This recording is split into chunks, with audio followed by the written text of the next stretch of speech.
Paz do Senhor, pessoal, tudo bom? Me chamo Elivelto, faço parte do Desenvolvendo o Reino. Meu nome é Gabriel, sou líder de jovens da Juventude de Resgate no campo de Itaperupã.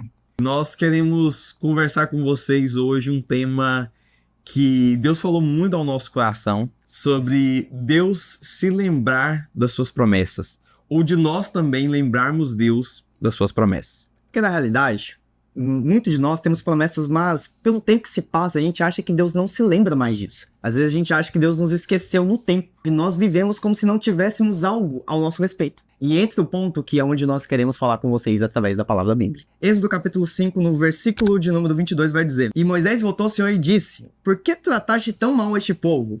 Por que é que me enviaste? Porque desde que fui a Faraó para falar em teu nome, ele fez mal a este povo, e tu também não livraste teu povo. Capítulo 6. Então disse o Senhor a Moisés: Agora verás que eu farei a Faraó, porque com forte mão ele os deixará ir, e com forte mão ele os expulsará da sua terra. No versículo 5 vai dizer: E eu também tenho ouvido o gemido dos filhos de Israel, que os egípcios mantêm em servidão, e lembrei da minha aliança. Versículo 6. Por isso diz aos filhos de Israel: Eu sou o Senhor, e vos tirarei debaixo das casas dos egípcios, e vos libertarei da sua escravidão, e vos redimirei com o braço estendido, e com grandes juízos, e vos tomarei por meu povo, e serei vosso Deus. É interessante, Elivelto, como Deus trabalha, né? Às vezes nós ficamos indignados pelo contexto e muitas vezes Deus não nos muda de acordo com a nossa indignação. O profeta Abacuque, ele enfrentou uma situação tão delicada que Deus falou pra ele que faria algo, mas Deus não mudou o quadro, porque Deus tinha um tempo pra trabalhar acerca da promessa. Mas aqui no contexto, Moisés clama exatamente no tempo certo, onde Deus quer mover aquele povo em relação à promessa que ele já tinha falado há muito tempo. Então, sim, aqui estamos falando sobre promessas e que você, às vezes, está dentro de um tempo onde Deus quer cumprir promessas na sua vida, Elivelto. Exatamente. A palavra nos fala diversas vezes, assim como a gente leu em Êxodo, ou até mesmo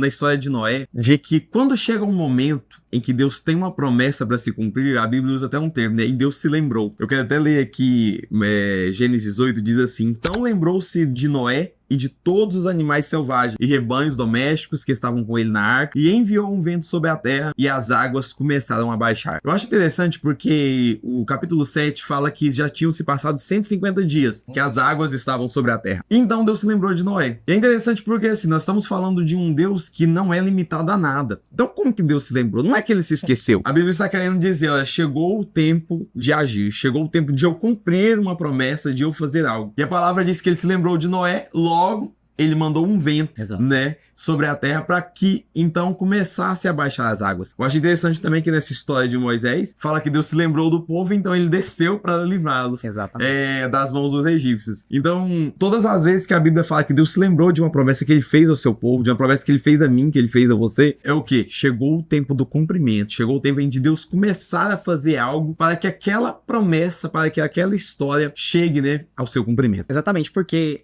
toda promessa, ela também exige um movimento. Deus, às vezes, quer te libertar, mas você não se movimenta. Deus estabeleceu certas formas para o povo de Israel executar diante daquele processo de libertação. Colocar o sangue nos umbrais das portas. Aqueles que colocarem o sangue nos umbrais da porta, eles alcançariam essa libertação e não morreriam os primogênitos da casa. Então, existem coisas para que Deus cumpra na sua vida, você tem que se movimentar. Você tem que começar do jeito que você se encontra. Porque se você esperar o momento certo para fazer, você nunca vai fazer. Então, para Deus começar a cumprir promessas na sua vida, não espere. Comece com aquilo que você já tem. Você tem uma palavra, vai com a palavra que você tem, que Deus vai prover algo na sua vida. No capítulo de Êxodo, capítulo 14, versículo 14, vai dizer: O Senhor lutará por vocês, então somente acalme-se. Diz o Senhor: marchem, porque a partir do momento que você marchar, você vai ver o mar se abrindo. Se Deus te dá uma palavra para você marchar agora, para você ir adiante, fazer aquilo que ele te pediu para fazer, não tenha medo. Deus irá abrir, porque Deus liberou uma palavra sobre você. Se ele diz, faça agora, faça agora. Se você precisa crescer ministerialmente, não espere, procure uma igreja, procure um ministério, procure líderes, procure crescimento na palavra para que Deus te desenvolva e faça você crescer na obra. Nós temos que lembrar a Deus das suas promessas, mas também agir de acordo com elas. Neemias, eu acho que é um ótimo exemplo disso, que ele ora ao Senhor assim, lá no capítulo 1.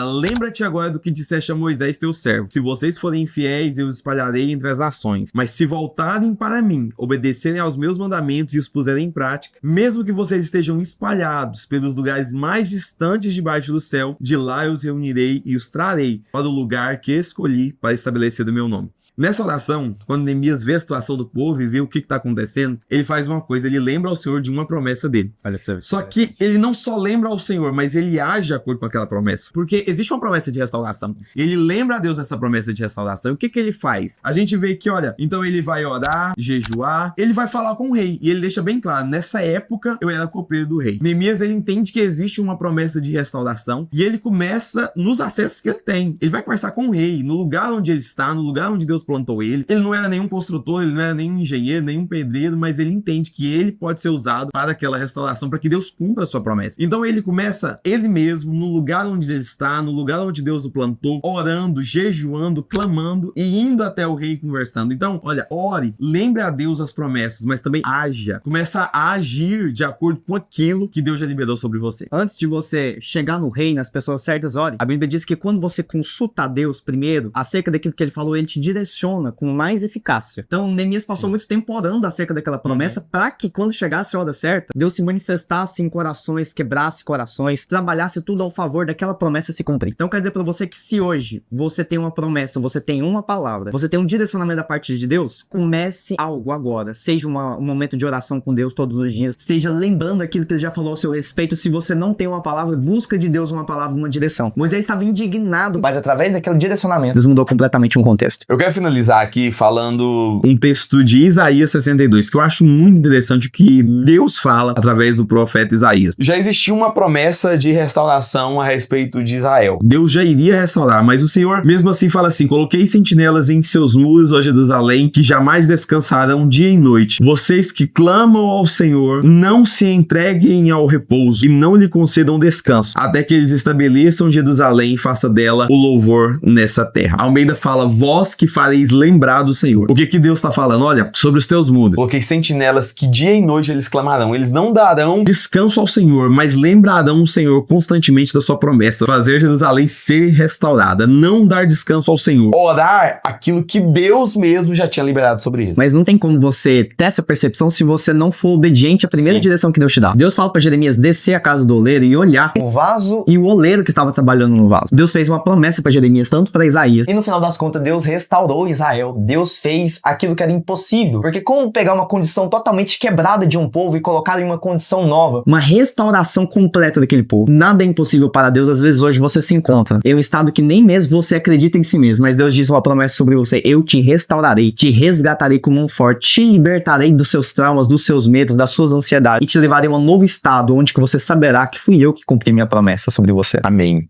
Esse é o tempo de nós fazermos lembrar do Senhor de tudo aquilo que Ele prometeu. Eu tenho certeza que não importa a situação que você está, quando chega o tempo do cumprimento daquilo que Deus tem sobre a sua vida, Ele vai começar a mudar. Mudar coisas que talvez você ache que não tem mais jeito, não tem mais como. Mas o nosso Deus é especialista em fazer algo novo, em situações totalmente contraditórias àquilo que Ele um dia prometeu sobre a sua vida. Abraão esperou muitos anos pelo cumprimento de Isaac, mas quando Deus fez algo muito de repente. Sim. Talvez você olhe agora, você não veja que Deus possa fazer agora, porque você já esperou muito tempo para Deus cumprir algo. Mas eu quero dizer para você, Deus demora muito tempo para fazer algo de repente. Talvez tá chegando esse tempo de Deus começar a cumprir, e Ele vai começar a mover o seu cenário, pessoas ao seu redor, contexto, para te colocar na posição que você está hoje. Esther, nós falamos muito sobre Esther, e esse é o tempo onde você está sendo levantado, posicionado para um lugar, para uma hora, talvez como essa. Não se esqueça, Deus te locomove, coloca ambientes, contextos, pessoas ao seu lado, para você entender que você faz parte de um tempo, para algo que Deus está estabelecendo nessa geração. Amém.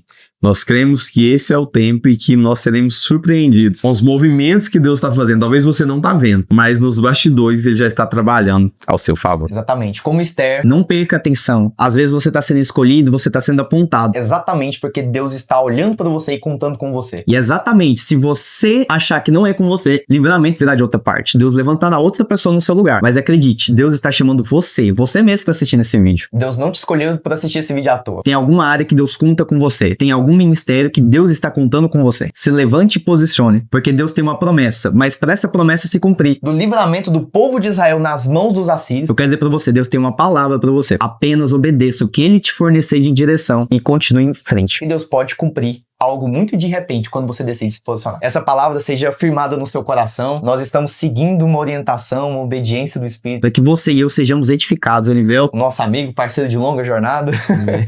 Estamos aí seguindo e acreditando que esse é o tempo separado por Deus para que eu e você vivamos um propósito, não uma emoção. Mas literalmente uma transformação De um povo para um estado ruim para um estado novo. para um estado onde que não tinha mais jeito, para um povo agora eleito por Deus, separado para um novo tempo. Amém. Deus abençoe muito vocês. Você, sua casa, sua família. E creia. Esse é o tempo. Amém. Com Deus. Amém.